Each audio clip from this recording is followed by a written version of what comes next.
Bonsoir à tous, ravi de vous retrouver en semaine mais également le week-end car l'information c'est 7 jours sur 7 sur Monaco Info. Au sommaire aujourd'hui, du sport et le calendrier serré de l'AS Monaco Basket. Les hommes de Mitrovic s'envolent demain pour une semaine de road trip et 2 matchs coup sur coup en Eurocup. Nous en parlerons avec Damien Inglis juste avant le départ de l'équipe. Comment les communes sinistrées se relèvent après le passage de la tempête Alex? 2 mois et demi après avoir été dévastées, les vallées se reconstruisent doucement grâce notamment à une forte mobilisation et solidarité. Le maire de Breil-sur-Roya, Sébastien Olaran, sera avec nous en duplex. Mais avant cela, les ballets de Monte-Carlo sont de retour sur scène. Plusieurs dates sont programmées jusqu'à début janvier au Grimaldi Forum. José Sacré a assisté hier à la représentation de Dove la Luna et Corremeux. Voyez son reportage. Présidente des ballets de Monte-Carlo, Son Altesse Royale la Princesse Caroline et son fils Andrea Casiraghi ont assisté vendredi 11 décembre au Grimaldi Forum au premier des 11 spectacles qui, espérons-le, nous emmèneront vers un monde plus serein le 3 janvier 2021. Au programme 2 pièces de Jean-Christophe Maillot, Corremeux et Dove la Luna. Pièce emblématique, très importante pour moi parce que c'est la première fois où j'ai commencé à retravailler le travail des pointes. Pièce très intimiste, 7 personnages. Dédiée à la princesse Caroline, c'est une pièce qui lui appartient de cœur. Et puis très touchante pour moi parce que c'était au moment où mon père était en train de s'en aller. Et il y avait cette notion d'attente, cette notion de... Il y a une forme de poésie.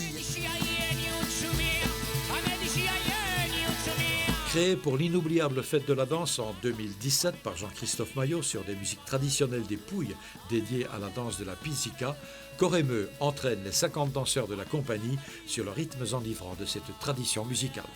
Noi si dice chi balla la pizzica non muore mai, questo è un motto che ho inventato io, è un'energia spirituale che ti porta al di là di quello che è terreno.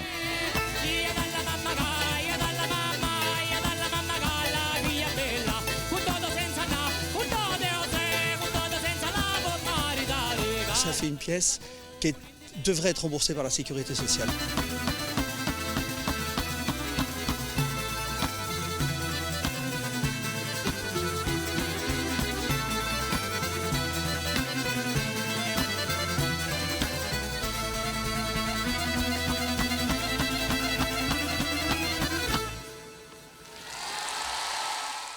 Et pour compléter ce reportage de José Sacré, sachez qu'à partir du 19 décembre, toutes les représentations des ballets auront lieu à 16h. Ceci afin de permettre à nos voisins français de venir assister au spectacle tout en respectant le couvre-feu. Le reste de l'actualité, c'est avec Sandrine Nègre. Bonsoir Sandrine. On débute avec de la Formule 1 et les qualifications du dernier Grand Prix de la saison, le Grand Prix d'Abu Dhabi. Oui, le pilote monégasque Charles Leclerc de l'écurie Ferrari sera 12e sur la grille de départ du circuit de Yas Marina, nouveau Grand Prix de Formule 1 à Abu Dhabi demain. La raison notamment cette pénalité de 3 places appliquée ce week-end mais qui avait été acquise à Bahreïn. Max Verstappen s'élancera lui en pole position. À noter que ce Grand Prix signe aussi le retour de Lewis Hamilton qui avait contracté la Covid-19. Et ce Grand Prix à suivre dimanche dès 14h10 sur Canal+, sera aussi le dernier de cette saison. Après la Formule 1, cette information concernant la Formule E et l'écurie monégasque. Nouvelle étape, oui, dans l'histoire de l'écurie Rocket Venturi Racing, étape dans les mains de Scott Sweet et José María Aznar Botella à la tête d'un groupe d'investisseurs américains. Suzy Wolff continuera dans sa mission de directrice du team aux côtés de Jérôme D'Ambrosio, récemment nommé directeur adjoint. Le président de Venturi, Gildo Palanca Pastor, a déclaré, je le cite, « Nous avons un nouveau groupe d'investisseurs avant-gardistes qui, comme moi, voit et ressent le potentiel de la discipline et de l'équipe. » Le compte à rebours est lancé plus que quelques jours avant de connaître le palmarès des Pist & Sport Awards. À partir de lundi et jusqu'au 18 décembre, les sportifs seront à l'honneur à travers les Peace and Sport Awards. Chaque jour, de manière digitale, nous pourrons suivre qui remporte l'award cette année dans une catégorie en particulier. À titre d'exemple, le 14, il s'agira de la catégorie Programme pour la paix par le développement du sport. Mardi, c'est le nom d'une personnalité sportive qui sera dévoilée. Elle se sera distinguée par une action innovante. Nous suivrons bien sûr pour vous ces distinctions distinction. Mais sachez que de votre côté, vous pouvez suivre tout cela sur le www.pis-sport.org. Et nous restons dans le domaine du sport avec du basket. Défait samedi face à la Virtus Bologna. La Roca Team est quand même qualifiée pour le top 16 en Eurocup. Justement, les joueurs de Mitrovic s'envolent demain pour une semaine de road trip avec 2 matchs au programme contre le Lokomotiv Kuban Krasnodar et le Lietkabelis. Nous avons profité d'un dernier entraînement à la salle Gaston Médecin pour contacter un des ailiers forts de la Roca Team. Bonsoir Damien Inglis. Bonsoir. Tout d'abord, est-ce que la défaite de mercredi soir face à la Virtus Bologna a été digérée? Je crois oui. De toute façon, on n'a pas le choix. On a d'autres matchs qui arrivent. C'est le métier. Malgré la défaite, vous êtes qualifié pour le top 16. C'est une satisfaction. Bien sûr, c'était l'objectif. L'objectif de ce club, c'est toujours le titre, peu importe les compétitions dans lesquelles on est engagé. Donc ça passe par une qualification au top 16 et puis maintenant les 2 matchs qui arrivent pour bien mettre le collectif en place. Voilà, il ne faudra pas négliger les prochains matchs qui vous attendent. Ah non, bien sûr que non, on est professionnels, on essaie de gagner tous les matchs qu'on joue et les 3 matchs qui arrivent, c'est des matchs importants quand même. Justement, est-ce que vous pouvez nous parler des adversaires qui vous attendent, que vous allez affronter coup sur coup? Il y a le Loco qu'on a joué ici, qui nous ont battus ici. Donc on a un cœur de prendre notre revanche. On a fait un mauvais match ici. Des jeux chez eux. Après, il y a le Lietkabelis, une équipe de bas de tableau qu'on avait battu ici, 30 points. C'est dur d'aller jouer là-bas parce qu'en plus nos déplacements ils sont compliqués. On part une semaine. C'est entre 10 et 20 heures de vol, de déplacement par jour. Donc ce n'est pas des déplacements faciles, mais en tout cas, on va avec l'envie de gagner. Ouais, comment vous l'appréhendez cette dizaine de jours loin de la maison? Compliqué, surtout pour moi, pour nous. On aime bien le confort de la maison et nos familles surtout. Mais bon, on est professionnels et il faut prendre chaque match à domicile à l'extérieur, on va le prendre au sérieux et voilà, on se concentre sur ça. Vous l'avez dit, vos ambitions en Eurocup, c'est le titre. La Roca Team avait déjà réalisé un parcours historique l'an dernier avant d'être stoppé par la crise sanitaire. Ouais, exactement. Donc nous on essaie juste de reprendre cette année là où ils ont laissé l'année dernière. On essaie juste de reprendre ce niveau d'exigence et essayer d'aller encore plus loin. Damien, c'est bon de retrouver un rythme, certes soutenu, mais un rythme normal dans une compétition? C'est primordial pour nous parce que c'est compliqué de venir s'entraîner sans savoir quand la compétition sera. Donc savoir déjà juste quand sera le match, contre qui, et savoir un peu en avance quand même. L'enchaînement des matchs qui arrivent, c'est important, c'est primordial pour nous. Question un peu plus personnelle, Damien, vous êtes arrivé cette année à Monaco. Comment vous vous sentez au sein de cette équipe? Très bien, du mieux possible. J'ai traversé pas mal de petits problèmes personnels avec décès dans la famille, le Covid, il y a pas mal de choses à titre personnel qui m'ont éloigné des parquets, qui même aujourd'hui m'empêchent encore de retrouver mon potentiel à haut niveau. Mais bon, je continue à bosser, on vise quand même l'évolution. On sent qu'il y a une belle cohésion, de la solidarité entre vous. Ah, bien sûr. C'est très important dans le sport qu'on pratique d'être ensemble. On est 12 joueurs, 13 joueurs, donc c'est important que tous on se soutienne et qu'à tour de rôle, il y en a qui vont faire des mauvais matchs. À tour de rôle, c'est notre but, d'épauler notre coéquipier à tour de rôle et justement d'arriver à soutenir l'équipe et qu'on arrive à un niveau parfait. Merci beaucoup Damien d'avoir été avec nous ce soir et puis bon courage, bonne chance pour les matchs qui arrivent. Merci beaucoup, merci bien. On retrouve à présent Sandrine Nègre pour le reste de l'information à Monaco. Retour sur la séance publique budgétaire de vendredi soir, Sandrine. Et oui, au Conseil national, l'examen du budget primitif 2021 se poursuivait vendredi soir. Plusieurs points essentiels lors de cette séance publique budgétaire. Primes, retraite des fonctionnaires, soutien à la consommation, adoption des chapitres de ce budget dans différents domaines, ressources humaines et formation, éducation et donc établissements scolaires, Corps des sapeurs-pompiers de Monaco numérique, les mesures de relance et l'injection d'argent public à travers les différents fonds dans l'économie monégasque ont aussi été évoquées. Écoutons à ce sujet Stéphane Valéry. On est vraiment sur la bonne voie pour investir vraiment, c'est, rappelez-vous, 75 millions d'euros qui sont potentiellement là. Et comme le gouvernement l'a dit et partage ce sentiment, donc on est là pour justement les utiliser dans les meilleurs délais, dans les meilleures conditions possibles, pour que la relance ne soit pas qu'un mot, mais soit une réalité pour tous ceux qui en ont besoin dans ce pays. Et prochaine séance à suivre en direct sur Monaco Info, mardi 15 décembre dès 17h.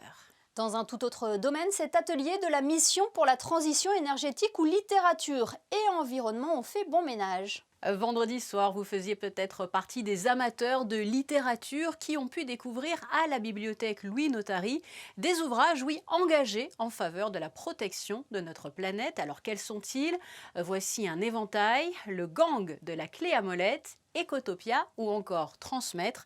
Le rendez-vous était proposé par la médiathèque et la mission pour la transition énergétique. Et après la littérature, honneur aux peintres. À noter dans vos agendas lundi dès 18h15 si vous souhaitez en savoir plus sur le génie, la folie et la mélancolie des artistes de Dürer à Picasso, vous pourrez assister à la conférence proposée par l'Association monégasque pour la connaissance des arts au Théâtre des Variétés. Je vous rappelle que cette conférence s'inscrit dans le cycle Les pouvoirs de l'art. Autre rendez-vous à noter dans vos agendas, Sandrine. Mais avant les grands maîtres de la peinture, oui, les maîtres des saveurs. Ne manquez pas 19h dimanche sur Monaco Info, présenté par Yann-Anthony Nogues. À l'honneur donc dans ce nouveau numéro des grands chefs qui opèrent pour le bonheur de nos papilles en principauté et dans la région. Marcel Ravin vous livrera d'ailleurs ses secrets qui vous inspireront, qui sait, peut-être pendant les fêtes. Merci Sandrine. Elles ont été dévastées par la tempête Alex. 2 mois et demi après la catastrophe, les vallées de la Vésubie et de la Roya se relèvent doucement grâce notamment à un élan de solidarité qui s'est rapidement formé dès le lendemain du passage de la tempête. Parmi les soutiens indéfectibles, la principauté s'est grandement mobilisée. Dernières actions en date, la mairie de Monaco a offert des véhicules à la commune de Breil-sur-Roya et aujourd'hui, la Sûreté publique a mené une opération baptisée Samedi solidaire. Patricia Navarro et Serge Prémont étaient sur place. Le spectacle de désolation et l'ampleur des dégâts parlent d'eux-mêmes. La région de Breil-sur-Roya a été très durement touchée par la tempête Alex et 2 mois plus tard, pour certains sinistrés, le cauchemar est toujours là. Sans le soutien du plus grand nombre, ils sont dans l'incapacité de déblayer tout ce qui encombre leur domicile, comme ici dans le hameau de Pienne-Basse où un élan de solidarité venu de Monaco leur a redonné espoir. À l'initiative d'un salarié de la Sûreté publique monégasque, créateur de l'application Aide une vallée, des bénévoles se sont spontanément proposés pour apporter une aide non négligeable. On a constaté que c'était très difficile de coordonner les sinistrés et les bénévoles. Les gens ne savaient pas où aller, où se rendre, chez qui se rendre et en quel nombre. Donc on a développé ça familialement, on va dire.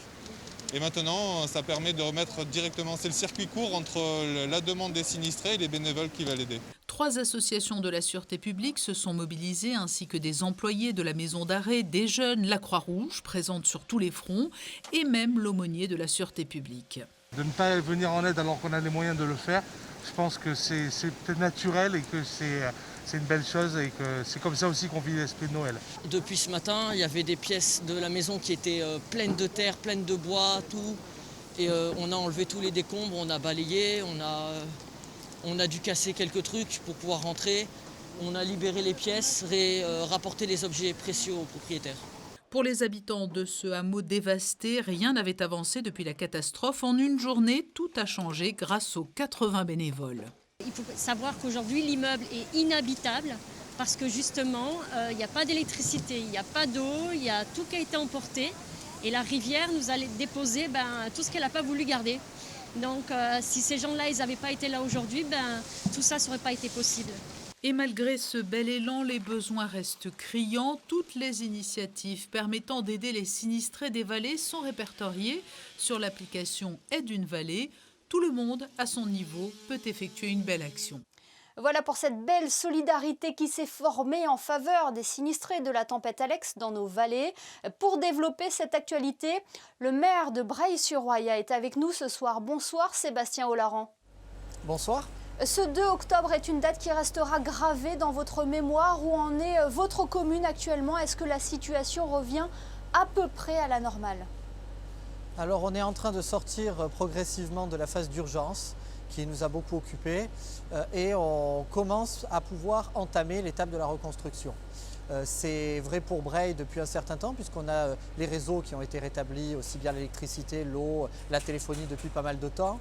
Et on a malgré tout un accès routier viable avec l'extérieur, même si on ne peut toujours pas rejoindre Vintimille par la route. Ça a été plus compliqué pour les communes du haut de la vallée, qui elles sont restées enclavées beaucoup plus longtemps et qui à des égards le sont encore, puisque le passage se fait de manière très réglementée encore. Et c'est ce qui fait que ces populations sont toujours tributaires de l'extérieur pour être approvisionnées. Quelles sont vos priorités aujourd'hui ? Nos priorités, ça reste d'abord de pouvoir reloger les personnes qui ont perdu leur habitation ou qui ont été obligées de la quitter parce que les bâtiments étaient fragilisés. Alors aujourd'hui, on n'a aucune famille qui se retrouve sans hébergement, mais ce sont des hébergements qui sont provisoires et qui sont souvent à l'extérieur de la commune de Breil et de la vallée de la Roya. Et donc l'enjeu, ce sera de pouvoir proposer rapidement des solutions de relogement pour toutes ces familles et pour qu'elles puissent revenir et rester à Breil et dans la vallée de la Roya. Alors on le comprend, cela va prendre du temps de reconstruire cette zone de la Roya. Il faudra prendre en compte aussi la physionomie des vallées. C'est ça, aujourd'hui il est évident qu'on va devoir se reconstruire mais qu'on ne pourra pas se reconstruire exactement de la même manière. Il va falloir prendre en compte d'abord davantage le risque d'inondation. Et puis, il va aussi y avoir des contraintes diverses et variées qui vont s'imposer à nous parce que certaines infrastructures qui existaient ne vont pas pouvoir être construites. Nous n'avons pas le foncier disponible. Donc, il va falloir qu'on soit à la fois imaginatif pour pouvoir trouver des solutions de reconstruction qui seront intelligentes et pérennes. Et puis, il va falloir aussi qu'on ait des soutiens financiers parce que ça reste malgré tout le nerf de la guerre et que nous avons des dégâts qui se chiffrent uniquement pour les biens communaux de Breil-sur-Roya à plus de 20 millions d'euros. Du soutien, vous en avez eu dès le lendemain du passage de la tempête Alex.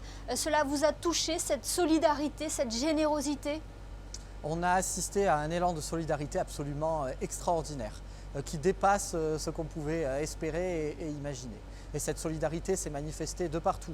Elle s'est manifestée de la part de particuliers, d'associations, de collectivités, d'entreprises. Elle s'est manifestée de la part de toutes les Alpes-Maritimes, mais au-delà de toute la France, de l'étranger, de Monaco, de l'Italie. Nous avons vu des bénévoles venir de Suisse, de Belgique. C'est vraiment une solidarité, une générosité extraordinaire et qui, pour nous qui avons été durement touchés par cette catastrophe, fait véritablement chaud au cœur.